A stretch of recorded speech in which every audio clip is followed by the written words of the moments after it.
Alright fam, so today I'm bringing you a stats video. First, I'm going to show you what my reading spreadsheet data page looked like because it is cute as fuck. I used some Andreal art and it just looks cute as fuck.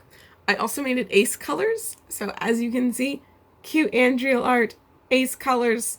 If you look at the percentages and stuff, some things are out of whack, but we're just gonna go with it because it's mainly accurate.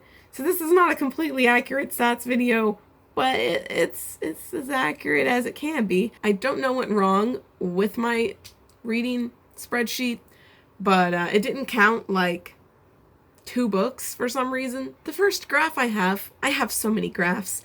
The first graph I have is my books per month graph. So here it is.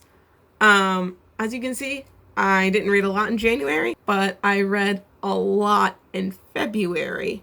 I read a decent amount in March. Didn't read like anything in April. Kind of read some in May. Again, June and July were like pretty good, but like not amazing. Then August is just like out of the park amazing. Like look, it's even higher than February. And then September and October, again, I could have done better. November, again, even less than October and September, could have done better. And December, finishing out the month, could have done better. April was by far my worst reading month. I only read 1 book in April, and that was King of Scars. And then May was my second worst. I guess May and January are tied. I read 2 books in January, and I think I read 2 books in May. So those were like the lower sides. And then in August, I don't even remember. It looks like I read like 16 books in August. And I read like 12 books in February. And then I read like 10 books in March. So that is my books per month. My pages per month is really similar. Here it is. As you can see, January and May are about, May is a little less than January. April is real bad. February, March, and August, all lit. February actually looks like it's higher than August though, because despite reading more books in August, all of them were, well, not all of them, but a lot of my August books were graphic novels, so they weren't as long as the books that I read in February. And then March is really high up there too, because I read 10 books that were all books in March. And then everything else is kind of like, nah. There's no need to talk about that. Now we are getting into the books themselves. So here is my genre chart. The spreadsheet came with a bunch of genres, and I took off all of the genres that I didn't actually read. So the only genres that I did read were fantasy, contemporary, graphic novel, historical fiction, sci-fi, and thriller. As you can see, thriller is very small. That is because I read 1 thriller. The Secret History is considered a thriller, and that's the thriller that I read. Next smallest is historical fiction. I don't know how many books I read that were considered historical fiction. I know Song of Achilles and Like a Love Story are both historical fiction and on this chart, but I don't know if any of the other books that I read are, but it's still pretty small. Oh, Gentleman's Guide to Vice and Virtue and Lady's Guide are also both historical fiction, so those count as well. So 4 books. That's why it's a little chunkier, but not too chunky. And then next biggest is sci-fi. Next biggest though, actually, if you look at the graph, they all kind of look equal. So obviously fantasy, contemporary, and graphic novels all look to be about the same, honestly. So yeah, I loved me some fantasy, but I also loved me some contemporary, and I loved me some graphic novels. The next graph is age range. So as we can see, the lowest amount of books that I read in an age range was middle grade. So I didn't read a lot of middle grade. You know, what can you do? I don't read like a shit ton of middle grade, But I do love me some middle grade. Like, if you have good middle grade books that you think I'd enjoy that I haven't read yet, leave them in the comments down below, and I will try and get to them in 2020.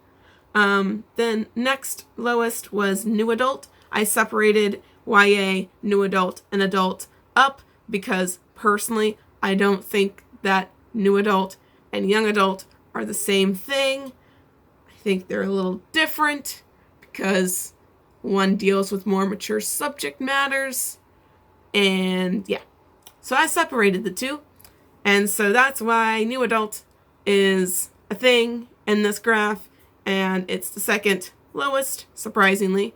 And then, surprisingly, I read more adult than I read new adult. I'm going to try and start reading more adult fiction in 2020, but no promises on that.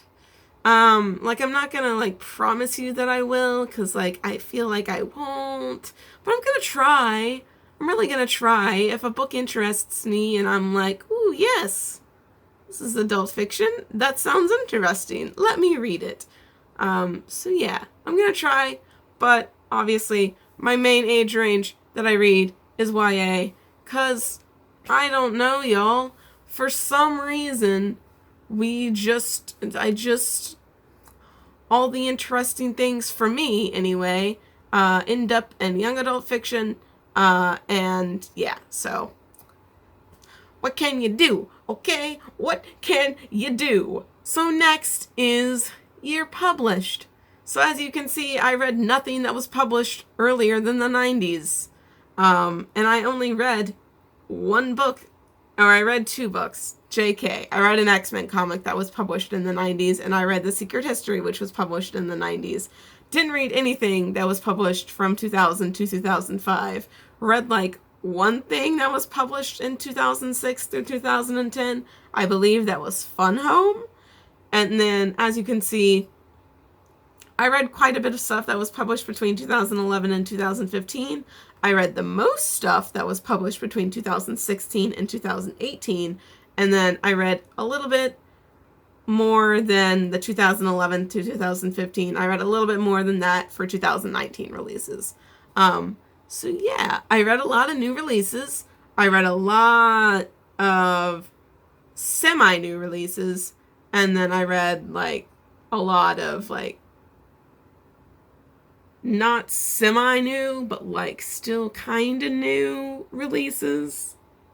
Everything basically was like after 2011. So there you go. Next is page length. The less than 100 pages, I believe, were just graphic novels. I'm pretty sure, which is why it's so low. And then the 100 to 199, I read some novellas, but I didn't read a lot of novellas. And then 200 to 299, man, that is clearly where I shine, because I read a lot of books that were between 200 and 299 pages. And then I read quite a few that were between 300 to 399, and I read just slightly less books that were 400 to 499. Then there's kind of a significant drop to 500 to 599, and then I think I read like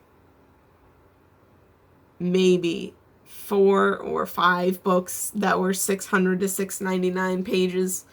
So yeah, about the 200 to about like the 2 to 400 is like where I mainly read. But as you can see, I did go shorter, I did go longer. So, you know, I feel like there's a nice variety there, even though I didn't make it past 700 pages. But, like, that's fine. And then here is a graph about the character's sexuality in the books that I read. Obviously, since it's not counting all of the books, and I didn't put a sexuality for some of the books, like if it was an ensemble piece and all of the characters weren't queer, I did not put a sexuality down. So like Six of Crows, for example, I didn't put a sexuality down because like Jasper and Waylon are in fact not straight. Kaz, pretty straight. So obviously I couldn't like marry the two and be like, yes, this book had like, I couldn't specifically say in the graph that there was a straight character, but also a queer character. Like, I couldn't, like, do that. So I just left it blank. So that's why the percentages are off, and that's why the number is off. But anyway, I read 16 books with straight main characters. I read 12 books with bisexual main characters, 13 books with gay main characters, 4 books with lesbian main characters. I really need to work on that. 15 books with queer main characters, and queer meaning, like, there's not a specific identity, but it's not straight. So, like, I put queer for, like, Young Avengers, because none of, like, a lot of them, most of them, basically all of them are not straight. So I put queer. And the Wicked and the Divine series, most, if not all of the characters are not straight. So I put queer. So things like that. And then if a character never specifically says what their sexuality is, but they're not straight, I put queer. So 15 books with queer characters. Surprisingly, I only read 7 books with asexual main characters. I think that's mainly due to the lack of asexual main characters. But I also could do more research and support some more indie authors that have ace main characters. So I'm going to try and work on that in 2020 as well. And then I had 3 books where I didn't know the character's sexuality. Like, it's not, like, In an Absent Dream, I put unknown because Lundy never mentions anything about a sexual or romantic relationship. So I was like, cool, unknown. Because I didn't want to, like, say she was ace because it's not explicitly said that she's ace. So I was like, unknown. And then I don't know what the other 2 books I put unknown for. But yeah, that's the sexualities. Right now I'm going to be talking about the authors. Gonna try and breeze past this because it is quite long already. Alright. So author gender. I mainly read a lot of female authors, which I need to change that and make this more of like one of those like equally like graphs. So like it's equal proportions. So I did read female. I did read male authors and I did read non-binary authors. I just didn't read as much. As you can see, I didn't even read half. So I definitely need to fix that in 2020. So author race is another thing that I really need to work on in 2020. As you can see, I did read people of color, but I did not read a lot of them. So I mainly read white authors. And I really do want to fix that. I want to make it more proportional, like at least half people of color and half white. That would be great if I could do that in the new year. But yeah, so I kind of dropped the ball on that. But here's to hoping that I do better in 2020. And finally, another thing that I need to work on is reading people outside of America. So as you can see, I read like 1 book from Canada, 1 book from Australia, like 3 or 4 books from the UK because I read Alice Oseman books. And then I read the rest from America. So I need to like get out there and read more nationalities. So if you have any books that are different nationalities, let me know. But anyway, I hope you enjoyed this video, and I will see you in the next one.